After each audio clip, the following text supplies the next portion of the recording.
Okay, good afternoon, everybody, and thanks for joining in on the second funnel legislative webinar here. And I'm Phil Jennery, the Government Relations Director for the Iowa Association of School Boards. And I just wanted to get this webinar for everybody to kind of go over the legislation that has gone through the second funnel and kind of give an update of where everything is up at the Capitol. If anybody has any questions, there is a question box there, so please go ahead and type your questions in, and I will answer them as they come in. Also, we are recording the webinar, so if you miss any part, you have to step out, please know that we will post it on our website. So once it's done, we'll upload it there. So okay, so we'll go ahead and I'll get started here.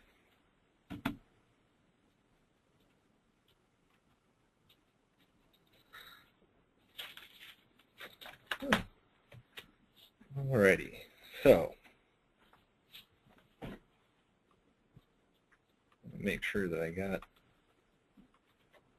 Okay, so last week was the second funnel up at the Iowa legislature, and I'll go over what that means and how it has affected legislation that IASB is linked with. And then I will give it an update on all the legislative priorities, and then next we'll discuss the next steps in regards to the legislation and other legislation that is important to IASB. And then finally, we'll go over specifically what advocacy needs are needed and what you can do to make a difference. So here for the second funnel week, maybe some of you are asking what is second funnel week and how does it differ from the first funnel. And really, the first funnel week narrows the purview of legislation that the legislature looks at. The second funnel narrows that down even more. So what it does is bills that have passed out of its chamber of origin, once that is sent over to the other chamber, the bill must pass out of that committee, otherwise it is no longer considered. So, for example, if a bill was originated in the House, it must have passed out of the House, and then once it was sent over to the Senate, the committee that it was assigned to, the bill must have passed out of that committee. It does not have to be fully passed out of the full chamber, just out of the committee that it was assigned to, and vice versa. If a bill was originated in the Senate, it must have passed out of the Senate, and once it was sent over to the House, it must have passed out of the committee that it was assigned to in the House. And one way that bills can be kept alive too is to assign them to the Appropriations or Ways and Means Committee. That's similar to the first funnel, where if a bill might not be able to pass, that they can go ahead and assign it to the Appropriations or Ways and Means Committee. And finally here, just the second funnel really narrows the focus of the legislature so they can hopefully complete the legislative session on time. While we are thinking that probably won't happen this year, that's what the funnel week is. The two funnel weeks are kind of supposed to do. So I'll go over our review of the legislative priorities. Our focus has been guided by the priorities voted and passed by school board members at the IASB Delegate Assembly in November of 2014. Delegates voted for 6 priorities out of 42 IASB approved resolutions to focus our efforts on at the Capitol. The priorities are the Iowa Core, transportation, preschool access, support for the AEAs, mental health funding, and everybody's favorite, supplemental state aid. A copy of our beliefs and resolutions and also our priorities can be found on our website, which is www.ia-sb.org, and you can find that under the Legislative Advocacy Center on the homepage. So we'll go ahead and get started here on issues relating to the Iowa Core and assessment. First off is House File 446, which dealt with the statewide assessment, and the bill basically states the intent of the legislature to address the issue of a statewide assessment of student progress regarding the core academic indicators during the 2015 legislative session. IASB it was registered in support of the bill, but unfortunately that did not survive funnel.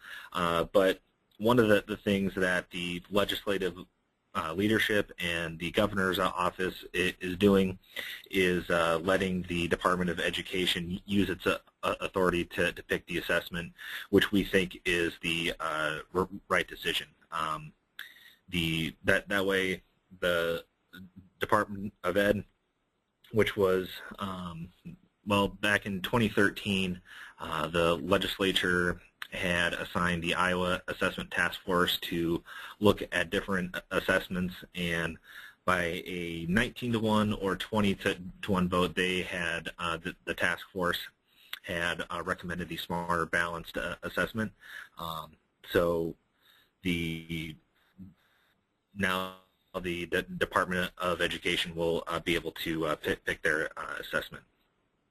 House File 582, which is core content standards, that the bill just makes technical changes to clarify that Iowa has in place the Iowa core content standards by removing the word common.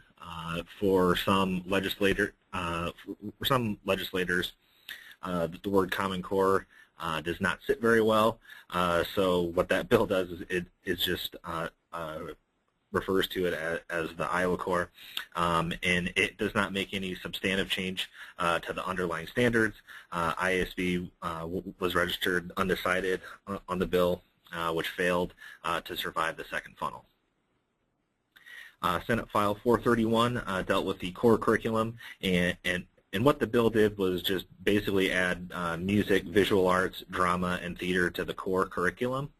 The bill also requires that the Department of Education to employ a consultant to oversee the development of the fine arts curriculum. IASB was registered opposed to the bill due to the unfunded mandate. I believe they said in the bill that with salary and benefits, the consultant would cost about $115,000. They were working through that, but as of now, that bill did not survive the funnel. And then Senate File 429, which also dealt with the statewide assessment, it just stated that smarter balanced assessment would be administered to all students in grades 3 through 11 during the last quarter of the year. However, the bill was amended in the committee to strike the assessment language and to eliminate the Department of Education's authority to determine the appropriate assessment.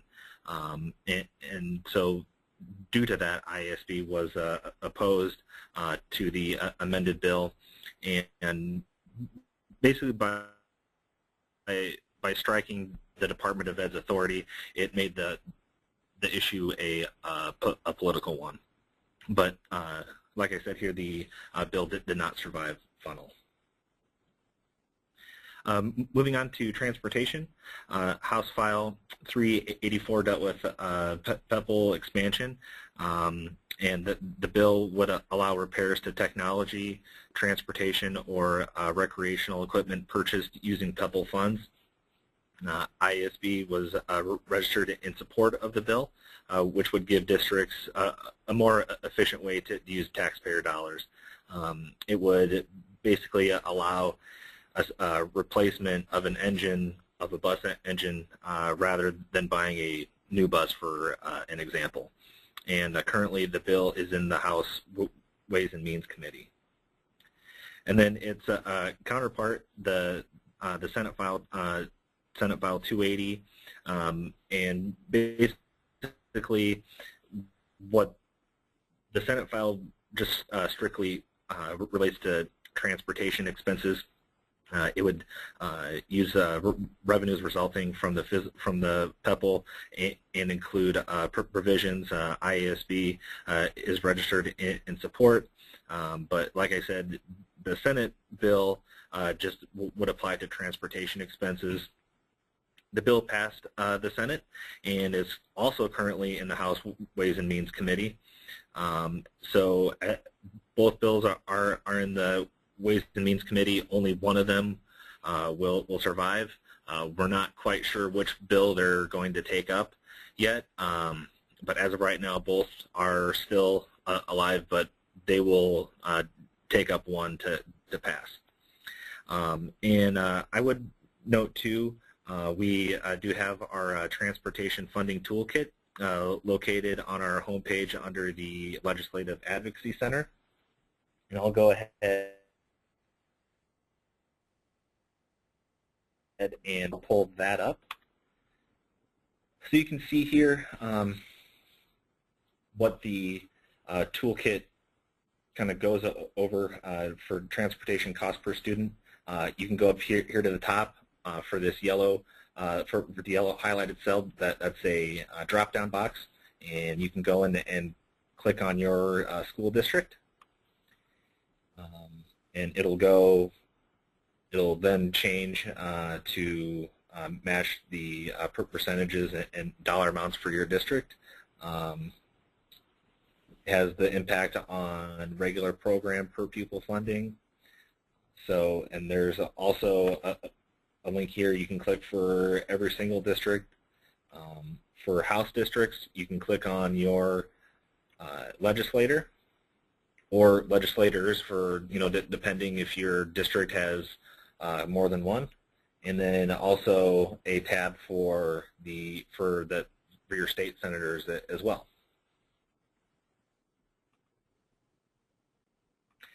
So that's the transportation part.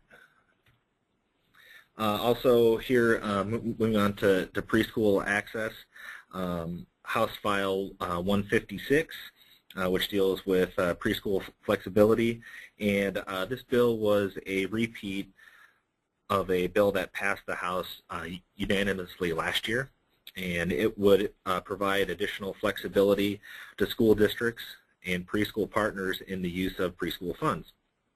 And the flexibility includes adding the ability to transport preschoolers and use preschool funds on infrastructure. IASB is registered in support of the bill, just because it gives school districts the control to use their funds. And that although the bill did not survive the second funnel, IASB is working with Representative Dolachek and Senator Shane John to include the language adding additional flexibility in the budget bill. Senate File 473, which deals with preschool expansion, it would create incentive payments for districts to expand the number of children in the state-sponsored preschool program. It also provides additional flexibility to districts to utilize preschool funds for transportation and increases the amount of funds for administrative expenses to about 10%. The bill makes outreach activities and rent eligible expenditures IASB is registered in support of this bill, which passed the Senate Education Committee and was referred to the Senate Appropriations Committee. And then Senate File 476, which deals with ELL weighting in preschool, and the bill deals with providing additional weighting for eligible students identified as limited English proficient who are enrolled in statewide preschool programs for 4-year-old children. The Senate file was amended to make weighting half of ELL weighted enrollment. IASB is registered in support of the bill because it provides more money for students that require additional instructional needs.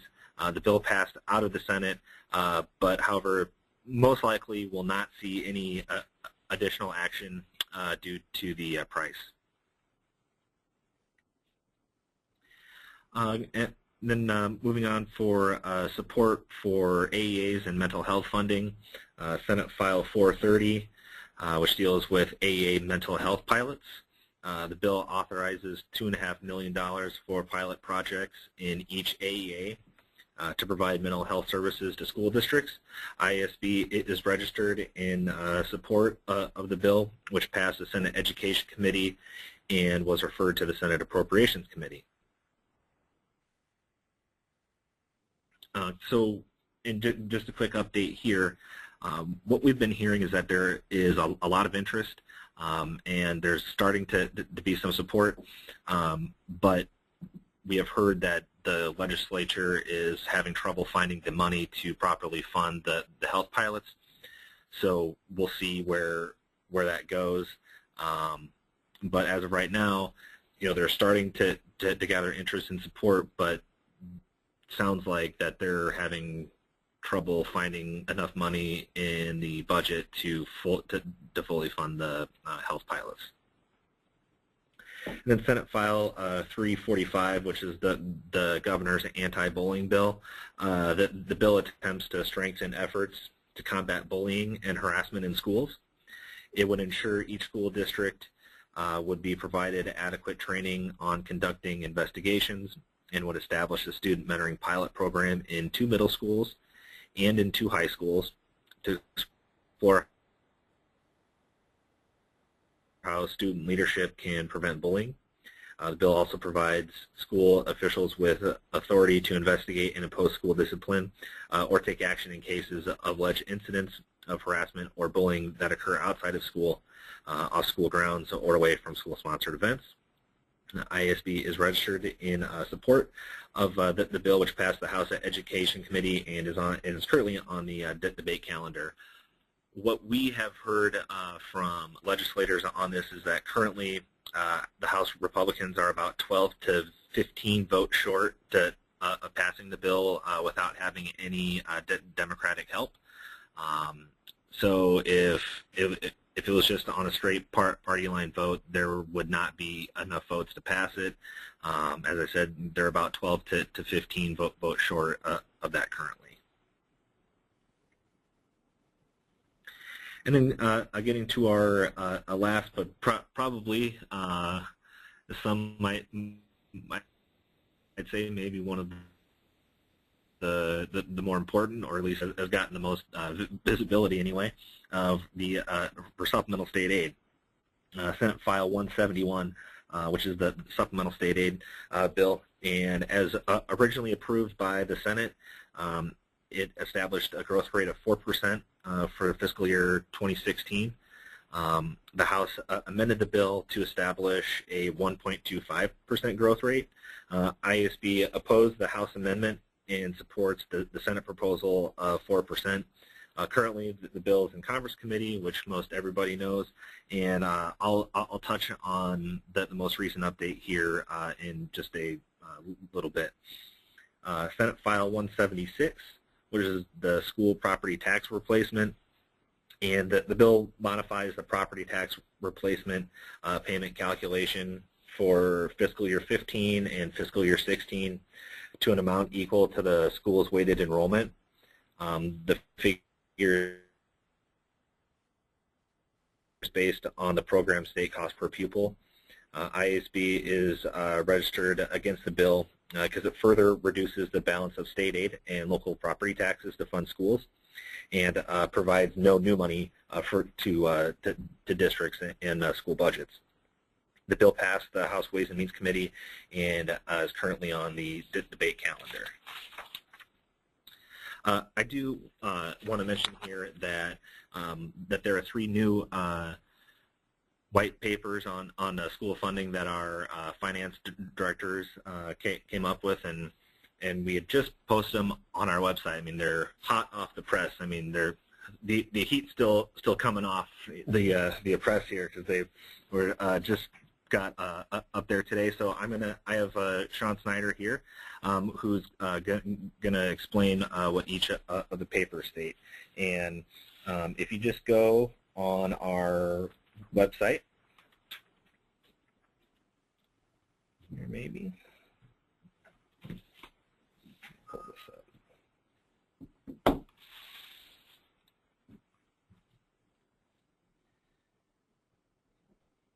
Well, if you go to our home page under the legislative advocacy section, they were just posted there.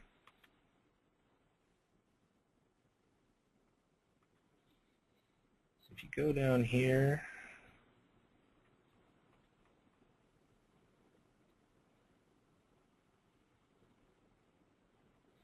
and you'll see these 3 papers here. So I'll just click here for the state support of school districts over the last 4 years, and I'll let Sean kind of go through these here real quick. Sure. The first one is just kind of takes a look. They're brief. They're all really brief papers, 2-pagers, and they just provide kind of an analysis of what's happened on the specific issues. So this one shows the state aid changes from fiscal year 2012 to fiscal year 2016, and that one's based on the governor's recommendation.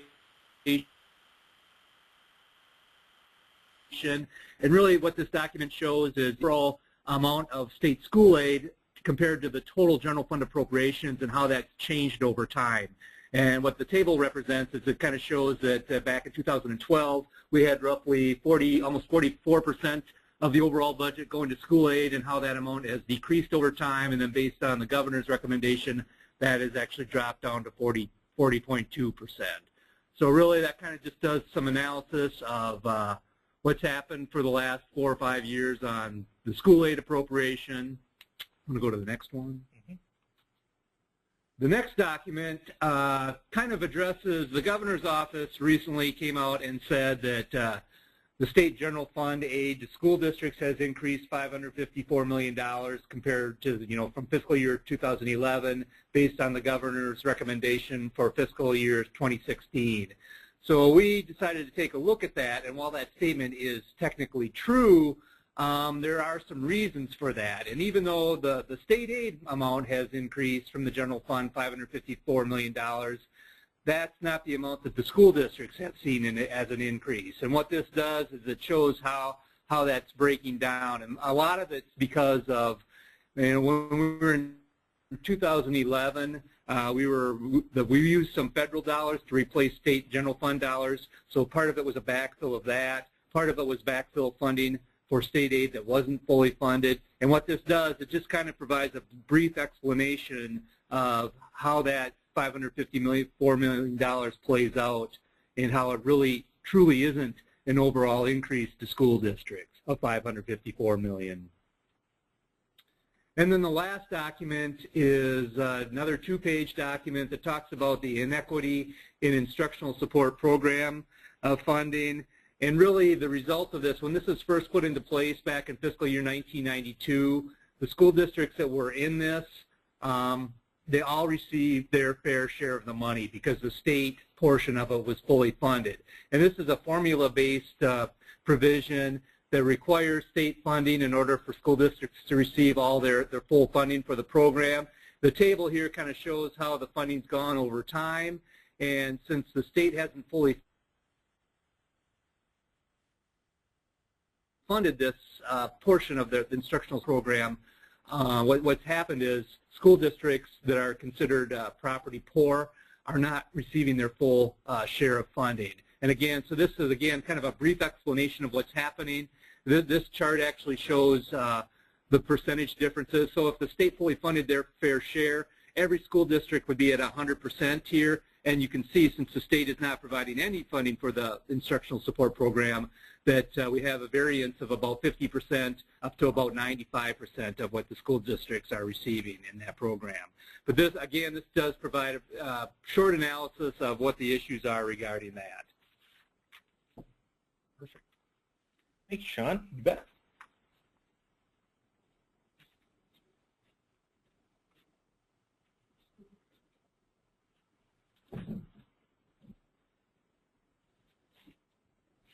Let's see here. All right. Now we're back.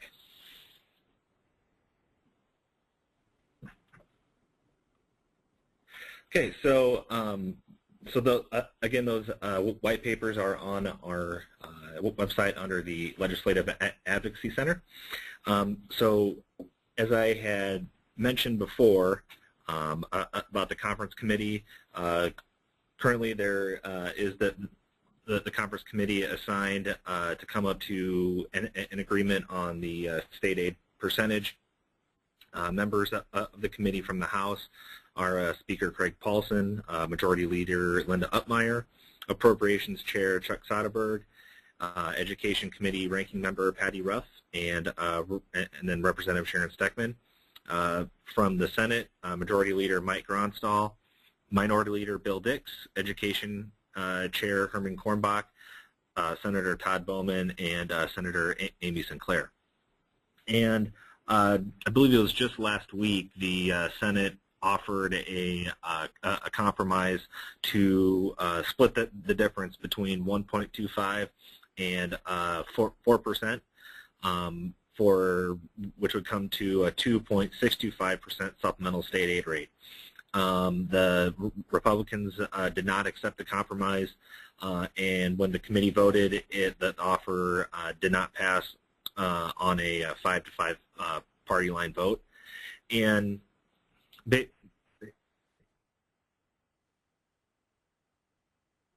the secret here, or it's not really a secret, but the way that it's playing out is that the House Republicans are not willing to really move off the 1.25%.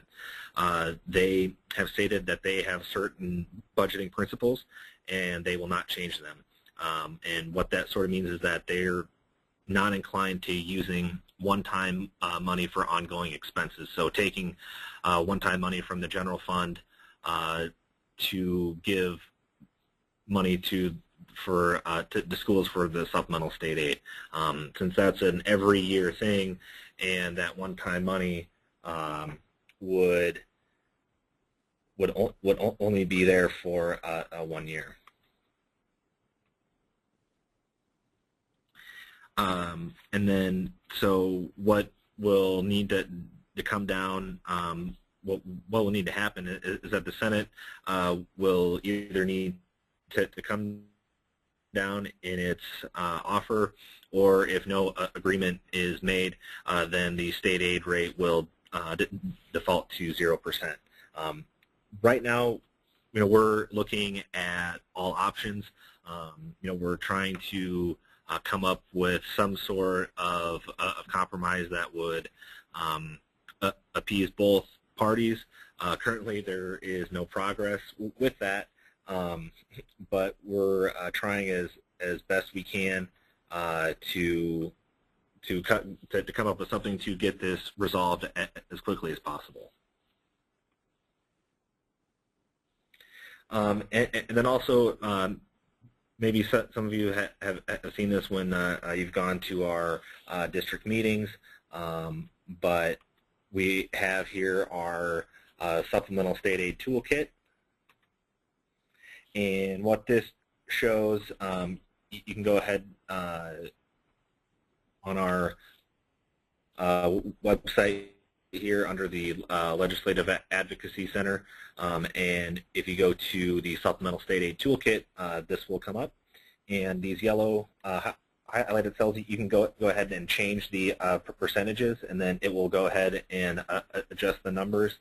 So this will show here districts that would receive new money greater than 3%, and you'd see at a 1.25, 80% of school districts would not see new money, and say here with the compromise offer of 2.625,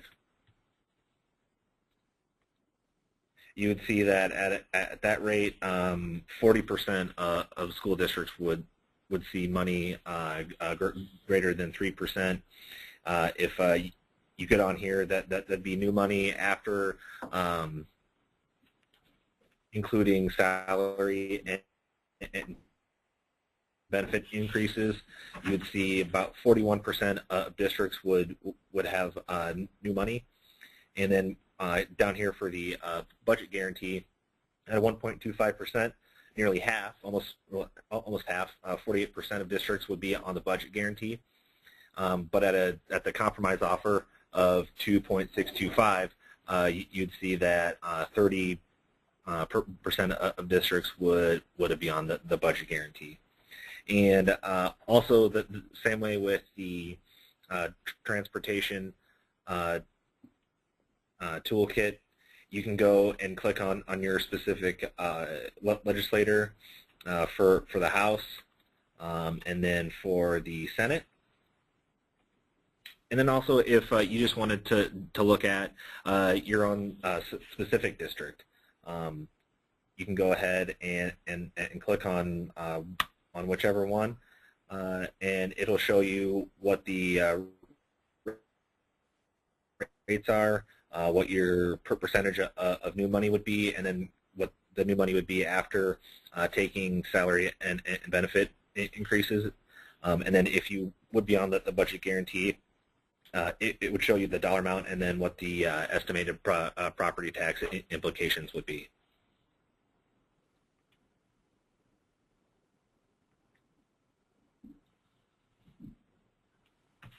So,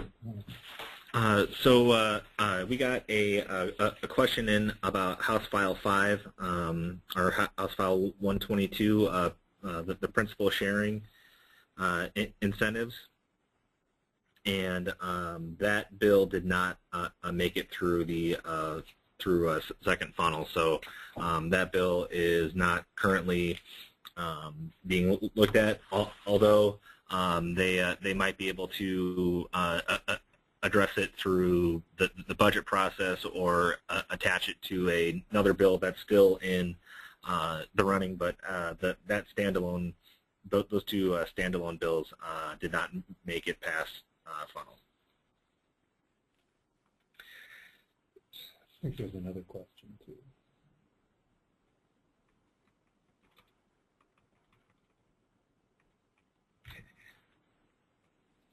Okay.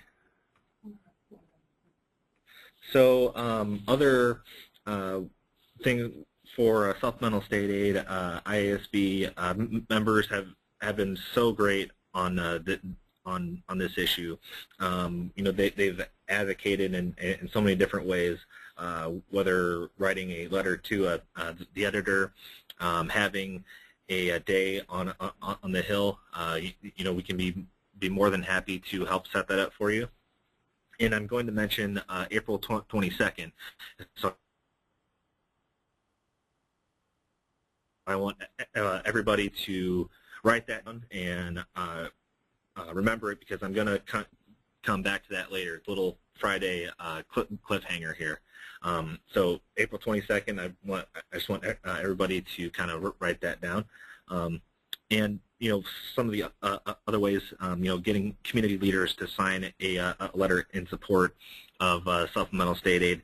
And some districts have used social media, you know, Facebook, Twitter. They've made videos and posted it on YouTube. So there are just a bunch of different ways that would help.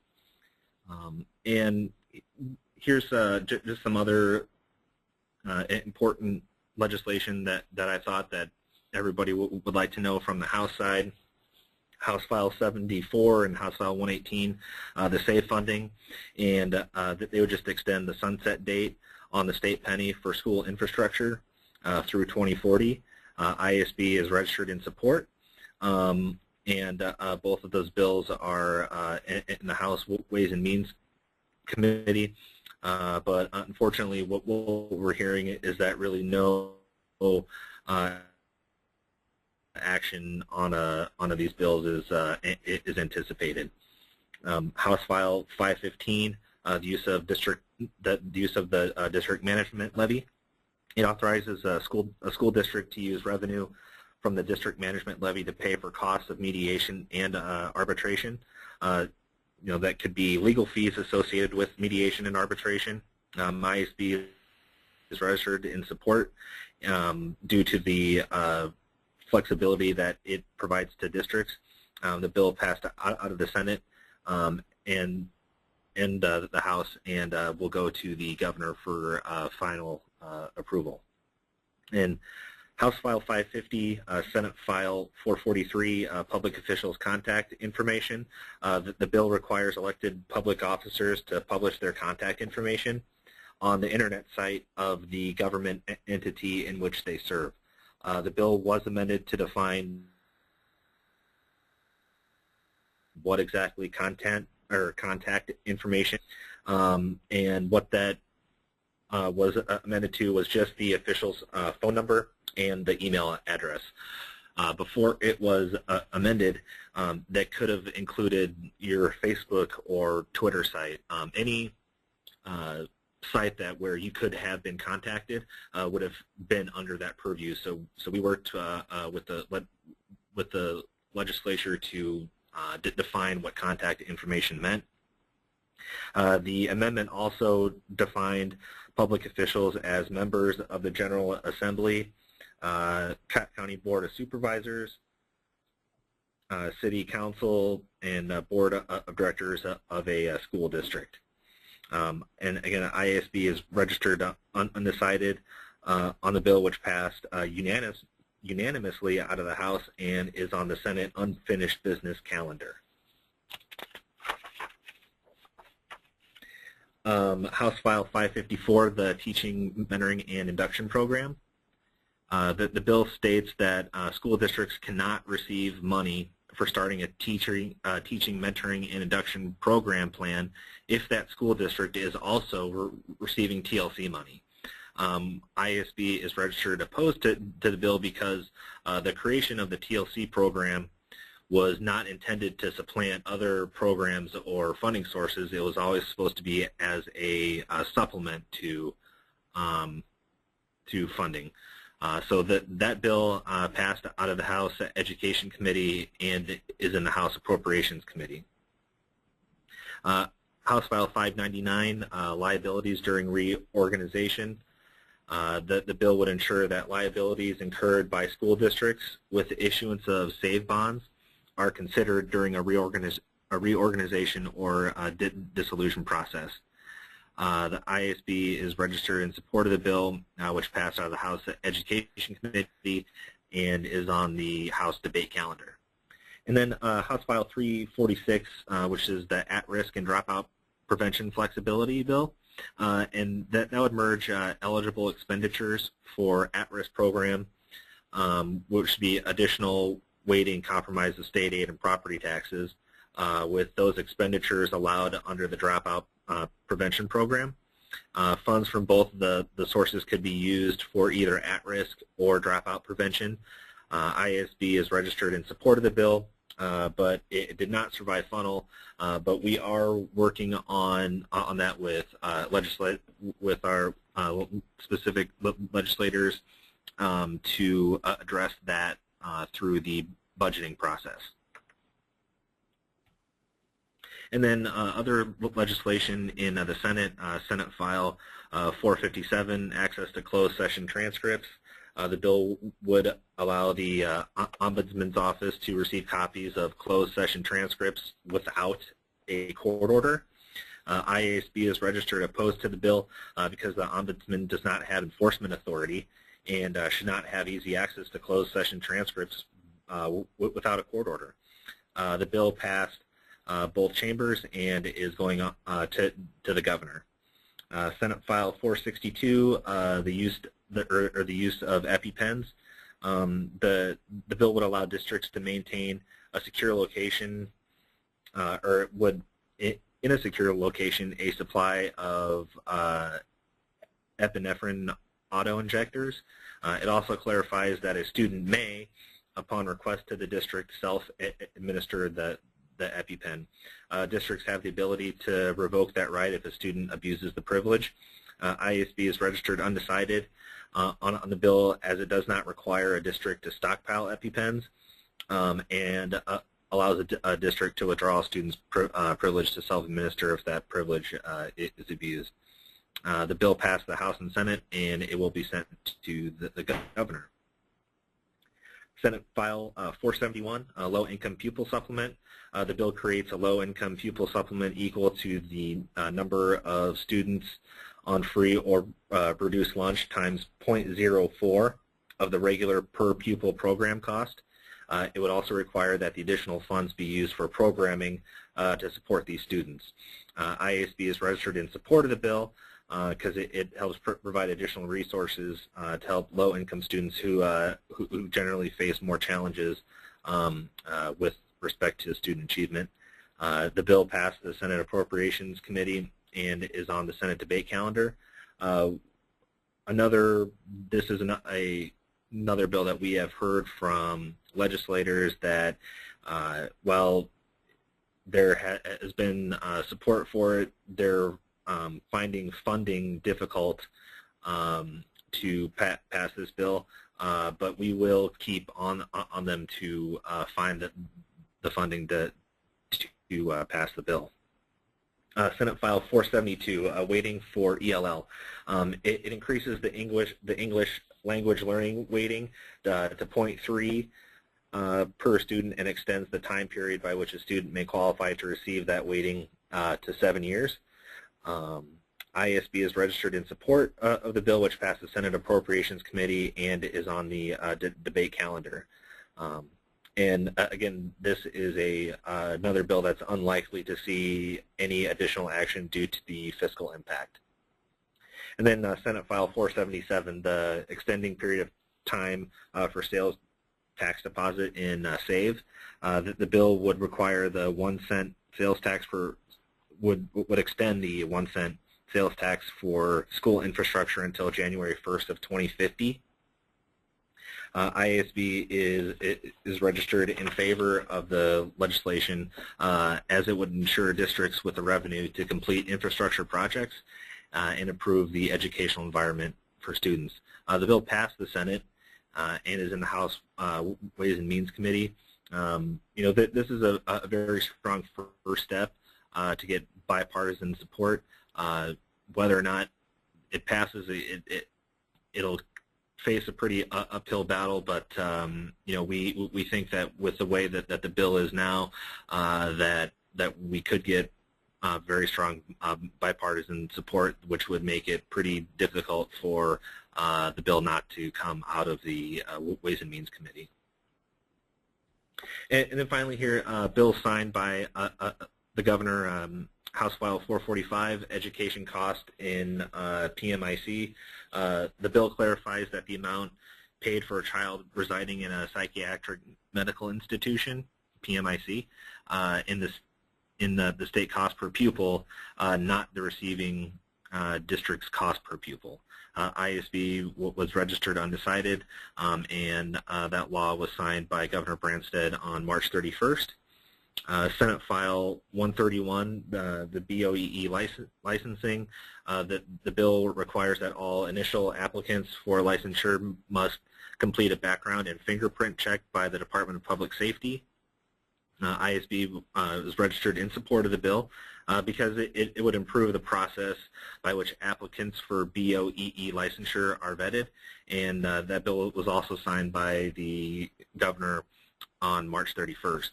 And then House File 570, the Protection from Liability bill, that would create liability protections for municipalities. That would include school districts. and activities that take place on their property. IASB is registered in support of the legislation since it reduces the potential risk of lawsuits for injuries that occur during school property, and that bill was signed by the governor on April 1st. And I also just want to point out too that that IASB and our lobbyist has worked on that bill for about 4 years. So it was a nice feather into the cap, while we're always working on quite a few issues in the ones that always get the attention, were supplemental state aid, assessment, start date. There are a number of bills that don't get the headlines that make a pretty big impact for a school district. So, and this was one of them, and it was 4 years in the making, but it finally got done. And then lastly here, for the advocacy part, if everyone remembers me saying April 22nd, we are urging school districts to establish April 22nd as the school funding lobby from home day. We're working with our public education coalition partners to encourage all members to participate in advocacy for school funding.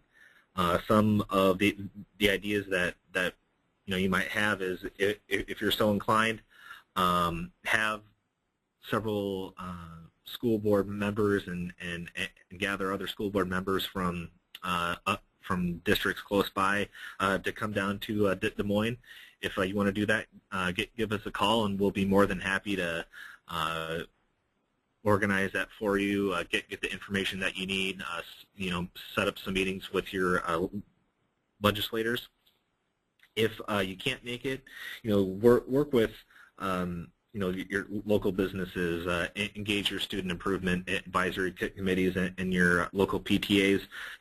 Email, make phone calls to those legislators. You can talk to your chambers of commerce and other local businesses, to maybe sign a letter, and then send that in to your legislators on April 22nd. If you need help drafting the email or the letter, please contact me, and I'd be more than happy to do that for you. One other thing that you might want to do is have the board sign off on a letter to the editor or our board resolution calling for 4% in supplemental state aid. And then also the use of social media. You can promote accomplishments from your students or innovative ideas that your students have. Maybe one of your students is up for a statewide award for a project that they did. These are all really great things that will resonate with legislators besides us. Saying, well, you need to pass 4%. You need to do this, and you need to do that. This will really highlight what exactly that money is going to. So that will help really drive home that message. So again, as I said, we're here to help. My phone number is down on the bottom of the screen. So is my email. I'm here to help. If you have any questions, please give me a call or shoot me an email. I would like to thank everybody for joining in on the webinar, and I'd like to thank Sean for taking the time out of his day to come and explain those brand new papers. Again, we will be posting the webinar on our website, so you will be able to look for that next week. And okay, so well, hold on here. Looks like we got a question. Suggestions for solutions for the increase in funding. Again, we're, there's no, that's sort of the million-dollar question. We're working with our public education coalition and their membership to come up with some ideas that would be agreeable to all parties involved there at the legislature. Right now, they're really not interested in hearing, but we're hoping that this lobby from Home Day will give them the push that they need, and that's why we're really trying to promote this. Is that that needs to get done. I mean, school districts have until next week, I think Wednesday, the 15th, to certify and publish their budgets, and they, school districts don't know what their funding is. So, so that'll be a big thing there too. And then another question for tax breaks for businesses blamed. Can